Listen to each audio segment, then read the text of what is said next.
Don't force passes. Don't think that every time you touch the ball, you must make the primary pass that gets your teammate a dunk. Take your mental game to the next level. Think 2 steps ahead.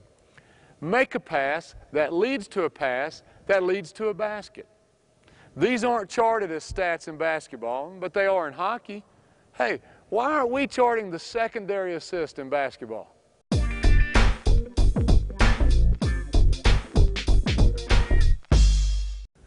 Do you always pass to a teammate just because he's open? No. The best passers are those who give their teammates the ball in a place where they can do something good with it. This means you've got to know your teammate's strengths and weaknesses.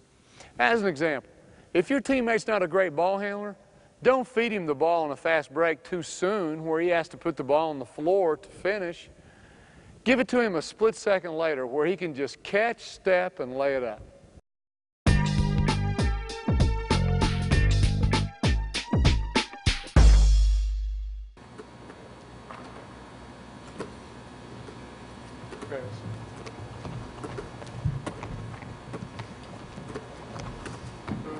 Yeah, there we go.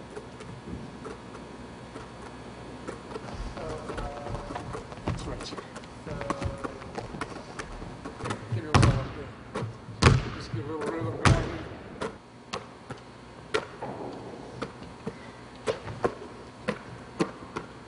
Oh, shoot, I messed up.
Pretty good.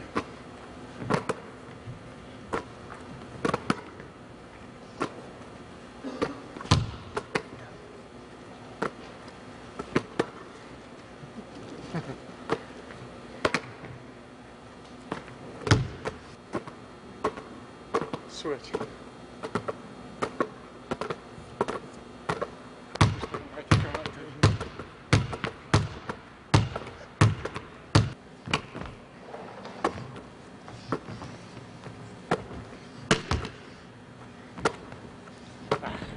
I gotta get some bad passes in there. I can't make him extend. He's too athletic for me.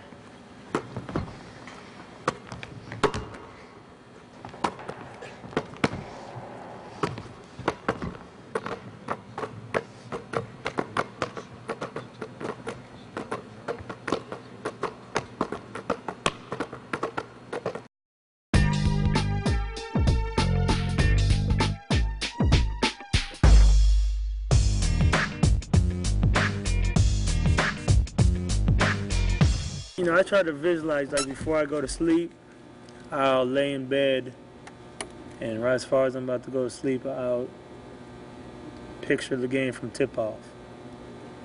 You know, of course, all the things, you know, you picture are going to be good. So, you know, your mind, people don't understand your mind's a strong thing. Mm-hmm. And I'll visualize from a tip ball, you know, playing defense, you know, to getting the rebound, taking the ball out of bounds, you know, just replaying the game in my head, like starting the game till I fall asleep. Right. You know what I mean? That's helped me. That's helped just me. Visualization. Yeah, visualization of the game, yeah. I had a dream the other night about the game. You know, went to sleep thinking, you know, about the game, and then, you know, I played a great game in my dream. And, you know, I mean, steals and, you know, making shots. So, I mean, I did it in college too, so I'm pretty sure it works.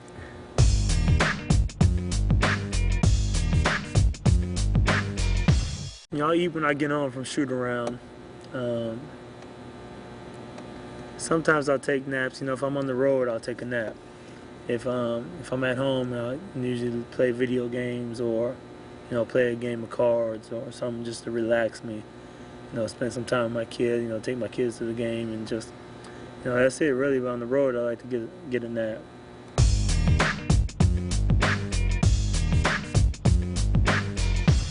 Do you have a specific way of warming up before games? I mean, you play a lot of games, and I'm just wondering how important warm-ups is to you.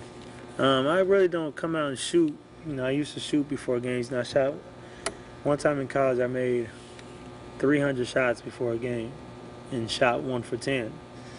That was the last time I did that. And, last year I was shooting, before games, and I had one bad shooting game.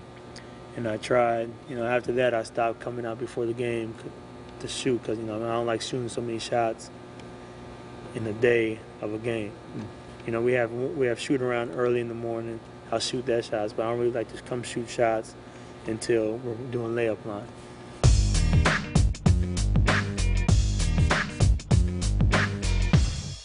I do both really, and I like to have spot up shooting and move and shooting. So maybe I'll shoot from the corner, go touch half court, make 10. After each shot, go touch half court. Just so I'm winded. Yeah, right. Go shoot some free throws. Do it from the wing a little bit. Same thing, but push it a little further back. And just do that each side. Just make 10. Just get a little bit of movement in there. I might go from elbow to elbow, catch, shoot here. Make 10 on each side. If you have 8 here and 10 here, you got to shoot. You make 11, you got to make 9. You got to come back here and make 12. Till you make 10 on both sides. And then, just spot shooting, just get game situation, game speed. And so you're trying to fatigue yourself. You're trying to shoot under while you're fatigued. Yeah, kind of game situation. Right. That you were describing shots on the move. What about catch and shoot stuff, like coming off screens? Yeah, I do a lot of screen and roll stuff. Usually put a dummy guy in there just to set a screen, just so I know to come off and where to get my shot up at and so stuff like that. While we're here, do you ever have workouts with partners?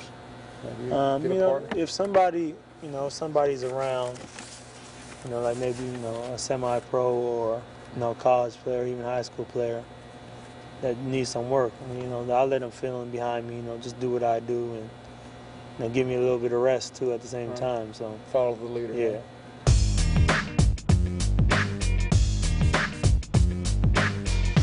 I'll go to the gym probably like 9 o'clock, lift weights for about an hour, hour and a half, maybe shoot like probably, make like 300, 400, 500 jump shots, go eat lunch, maybe come back, shoot a little bit more, put some foot speed and stuff in there, plyometrics in there, and then play later on that afternoon, go home, do the same thing the next day.